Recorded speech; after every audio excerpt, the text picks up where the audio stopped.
মাত্র দু একটা কাঁচা আলু দিয়ে এভাবে একবার পপকর্ন তৈরি করে দেখুন। একদম মুচমুচে খাস্তা, মুখে লেগে থাকার মতন একটা রেসিপি। আলু দিয়েও যে এত সুন্দর পপকর্ন তৈরি করে নেওয়া যায়, না দেখলে বিশ্বাসই হবে না। কিছু খেতে ইচ্ছে করলেই ঘরে থাকা উপকরণের মধ্যে এই পপকর্নটা তৈরি করে নিতে পারবেন। এত সুন্দর পপকর্ন তৈরি হবে, দেখবেন ছোট থেকে বড় এমন কেউ বাদ থাকবে না যেটা পছন্দ হবে না।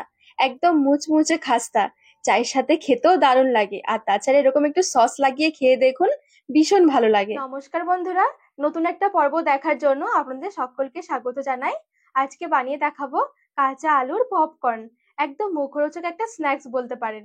বিকেলে হালকা খিদের জন্য বা চায়ের সাথে খাওয়ার জন্য ঝটপট তৈরি করে নিতে পারেন। একদমই সহজ তৈরি করা, ঘরে থাকা মাত্র কয়েকটা উপকরণে বানানো হয়ে যায়।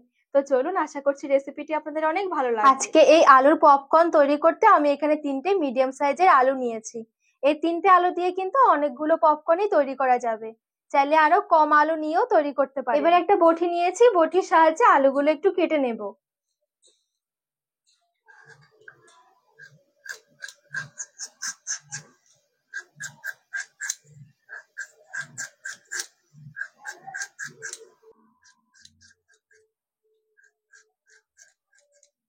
আলুর খোসা দেখুন খুব সুন্দরভাবে ছাড়িয়ে নিয়েছি। এবারে আলুটাকে একটু চাক চাক করে কেটে নেব।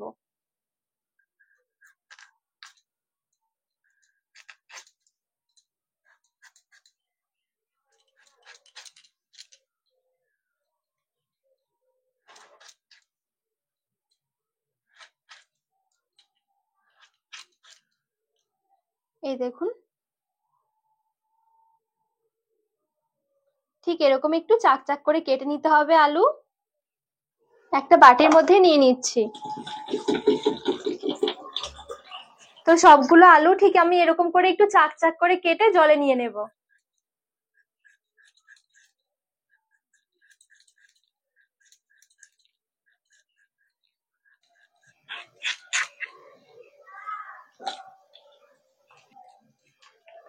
এখানে 3টে আলুই আমি খুব সুন্দরভাবে কেটে নিয়েছি। আর পপকর্নের জন্য ঠিক এরকম করে আলুগুলোকে কেটে নিতে হবে। এই দেখুন,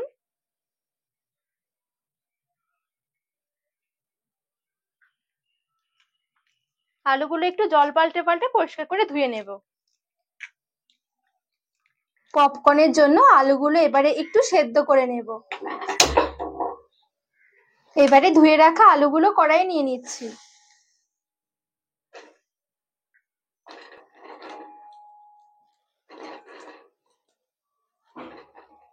জল দিয়ে দিচ্ছি।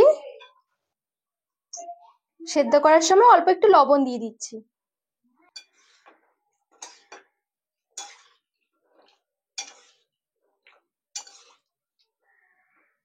এবারে ঢাকা দিয়ে আলুটাকে আমি পুরো 5 মিনিটের জন্য একটু সেদ্ধ করে নেব। এখানে আলু পুরোপুরি সেদ্ধ করা যাবে না, ঠিক 50%-এর মতন সেদ্ধ করে নিতে হবে।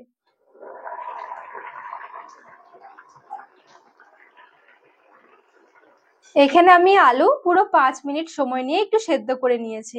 এখানে কিন্তু আলু পুরোপুরি একদম সেদ্ধ হয়ে যায়নি। এই দেখুন, এখনো কিন্তু শক্ত রয়েছে। জাস্ট হালকা করে শুধু একটু সেদ্ধ করে নিতে হবে। এবার এইগুলোকে জল ঝরিয়ে তুলে নিতে হবে।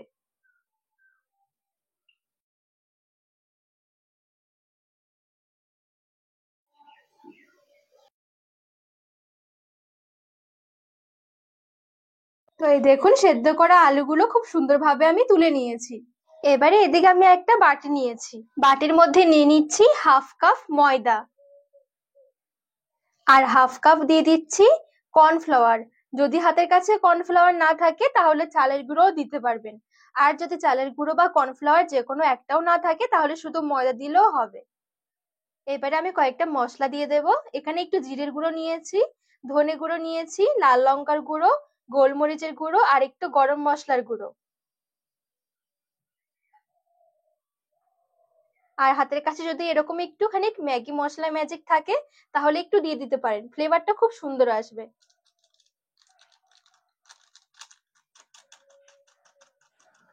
আর অল্প একটু দিয়ে দিচ্ছি লবণ। লবণটা কিন্তু আলু সেদ্ধ করার সময়ও দিয়েছি, তো এ পর্যায়ে লবণটা একটু বুঝে দিতে হবে।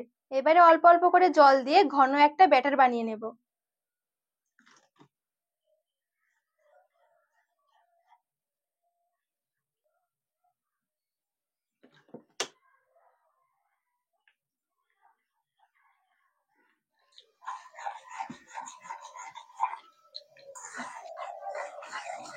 অল্প অল্প করে জল দিয়ে ঠিক এরকম করে আমি একটা ব্যাটার মেখে নিয়েছি।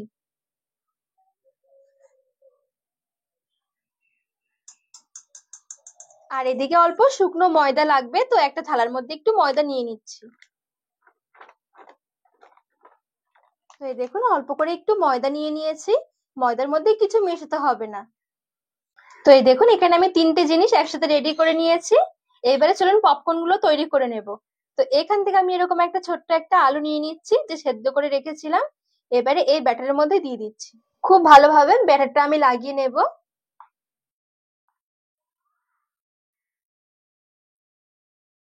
বেশ শুকনো ময়দার মধ্যে নিয়ে নিচ্ছি।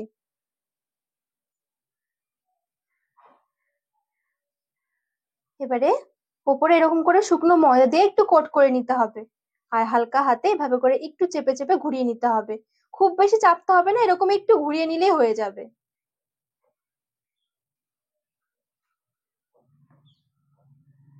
তো এই দেখুন এখানে কিন্তু একটা পপকর্ন তৈরি হয়ে গেছে। কতটা সহজ দেখুন, শুধু একটু ময়দার মধ্যে ঘুরিয়ে নিলেই হয়ে যাবে। রেডি করে একটা থালার মধ্যে নিয়ে নিচ্ছি। সেম ভাবে আমি আরো একটা তৈরি করে দেখাচ্ছি।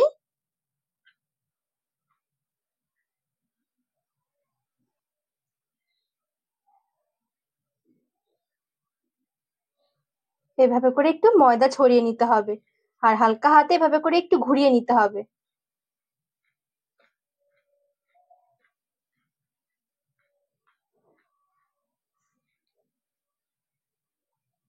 তো এই দেখুন এখানে কিন্তু আরো একটা পপকর্ন আমার তৈরি হয়ে গেছে।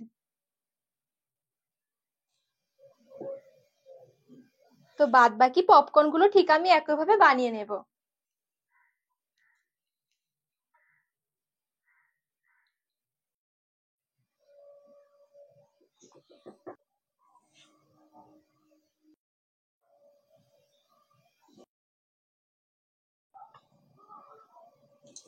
তো এই দেখুন এখানে আমি কয়েকটা পপকর্ন তৈরি করে নিয়েছি। আগে পপকর্ন গুলো এভাবে করে তৈরি করে তুলে রাখতে হবে, তাহলে কি দেখবেন এই যে ময়দার গুঁড়োটা রয়েছে এগুলো কিন্তু খুব সুন্দরভাবে সেট হয়ে যাবে। এদিকে আলুর পপকর্ন গুলো ভাজার জন্য অল্প একটু তেল নিয়ে তেলটাকে একটু ভালো করে গরম করে নিয়েছি। এবারে গ্যাসের আঁচটা হালকা রেখে পপকর্ন গুলো তেলের মধ্যে ছেড়ে দিচ্ছি।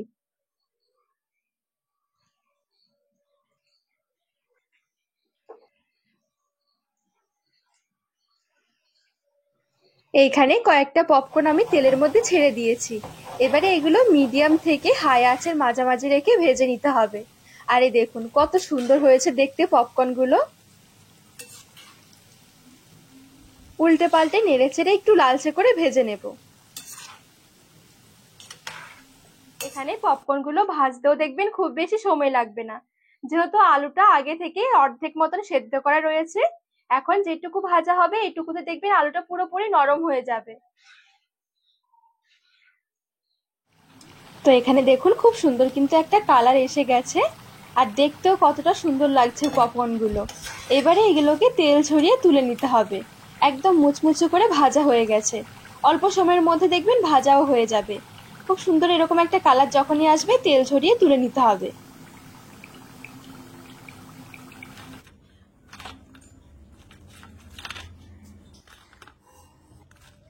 সবগুলো পপকর্ন আমি এখানে ভেজে তুলে নিয়েছি। দেখতেও দেখুন কতটা সুন্দর লাগছে।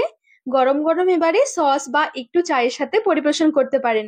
একটু কিছু খেতে ইচ্ছে করলে ঝটপট ঘরে থাকা উপকরণে বানিয়ে নিতে পারেন, জলের মতন সহজ। আর এটা খেতেও কিন্তু দারুণ লাগে, একবার শুধু বানিয়ে খেয়ে দেখুন, দেখবেন রোজ বানানোর আবদার থাকবে। বাড়ির সবাই এত প্রশংসা করবে খেয়ে, বিশ্বাসই হবে না যে আলু দিয়েও এত সুন্দর একটা মুচমুচে খাস্তা রেসিপি বানিয়ে নেওয়া যায়। এই দেখুন কতটা লোভনীয় লাগছে, চায়ের সাথে খেতে দারুণ লাগে। তাছাড়া এরকম একটু সসের সাথে খেয়ে দেখুন, ভীষণ ভালো লাগবে, দেখবেন মুখে লেগে থাকবে। তো বন্ধুরা আজকের রেসিপি আপনাদের কেমন লেগেছে অবশ্যই কিন্তু কমেন্ট করে জানাবেন। আর রেসিপি ভালো লাগলে চ্যানেলটিকে সাবস্ক্রাইব করে পাশে থাকার অনুরোধ রইল।